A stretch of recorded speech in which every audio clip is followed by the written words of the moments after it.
Nos trasladamos ahora a los Estados Unidos porque el Departamento de Justicia inició una acción civil contra la consultora Standard & Poor's por la supuesta medida de haber inflado deliberadamente la calificación de activos financieros de alto riesgo que ya causaron pérdidas por un valor de más de $5.000 millones. Eric Holder es el fiscal general de los Estados Unidos. Dijo que al inflar deliberadamente calificaciones de crédito para las obligaciones de la deuda secundaria, la consultora Standard & Poor's confundió a los inversores, incluyendo a muchas instituciones financieras aseguradas por el gobierno, y provocó de esta manera que perdieran millones de dólares. La demanda presentada en un tribunal federal de Los Ángeles, en California, acusa a la agencia de ignorar los riesgos con el fin de ampliar su volumen de negocios con los bancos. Standard & Poor's es una empresa que califica los riesgos de otras empresas y también de gobiernos o estados. Se dedican justamente a elaborar informes por los cuales se estima cuál es la solvencia de un determinado negocio o inversión financiera. Seguimos con este tema con Raúl de la Torre desde la redacción del diario Página 12. ¿Qué tal, Raúl? Buenas noches. Juan, buenas noches. ¿Cómo estás? Muy bien.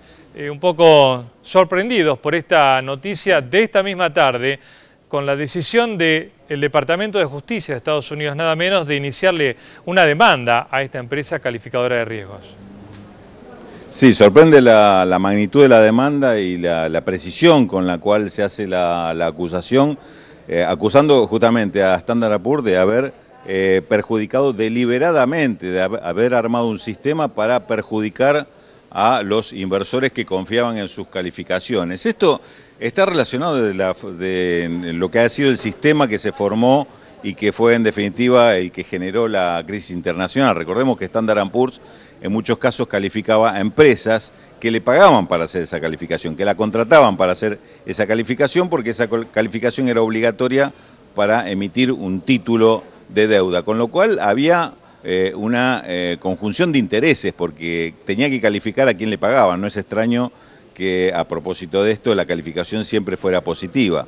Y en estos casos lo que se ha demostrado que eran bonos que no tenían el suficiente respaldo, no eran seguros como los calificaba Standard & Poor's, había un altísimo riesgo que el inversor no conocía que existían, y en definitiva, en particular de estos bonos de los que se tratan, eran bonos que estaban respaldados en créditos hipotecarios que se habían dado de manera muy poco seria y muy poco solvente a personas que en muchos casos no estaban en condiciones de pagarlo, pero esto no llegaba a conocimiento del inversor. Por eso se habla de títulos secundarios o derivados, porque eran un conjunto de créditos hipotecarios lo que lo respaldaban, que no estaban en conocimiento del inversor o quien compraba el título. Exacto, Raúl. Estos conocidos como paquetes de hipotecas basura, a los que se accede a bajo precio, pero que después en algunos casos son incobrables. ¿Es así?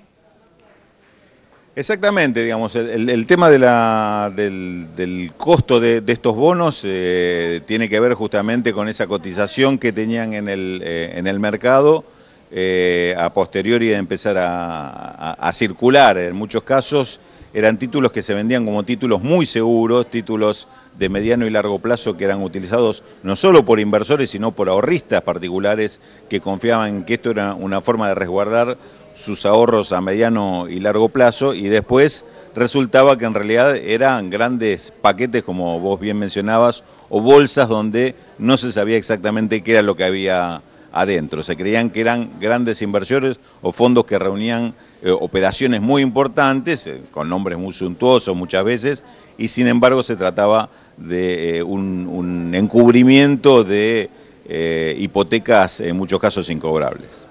Raúl, en este negocio sí podemos hablar de un oligopolio. Solo 3 empresas en el mundo se dedican a esto, vos lo sabes bien, junto a Moody's y Fitch, y no se descarta, por lo que leíamos, que también estén vinculadas con este tipo de acciones financieras. Sin ninguna duda, Juan, que este tipo de operaciones eran muy comunes. En este caso es una sanción o una demanda contra una de estas empresas, y en particular sobre operaciones hechas en el Distrito de California durante los años 2004 y 2007, pero no te quepa duda que en el caso de las otras dos agencias calificadoras e incluso en otras operaciones hechas por Standard & Poor's en otros distritos, la práctica era exactamente la misma, digamos, encubrir el verdadero sentido que tenían los bonos o el verdadero contenido que tenían estos paquetes de deuda, calificándolos, te repito, y esto me parece que es muy importante, calificando a quien le pagaba para calificarlo. Imagínate vos qué independencia podía tener estas agencias calificadoras, que por otra parte también es bueno recordarlo. Estos bonos, para poder ser emitidos en los mercados de valores, necesitaban obligatoriamente de pasar por esta calificación, que como vos bien decís, es un monopolio de agencias calificadoras que están además en vínculo de intereses con quienes les pagaban para calificarlos.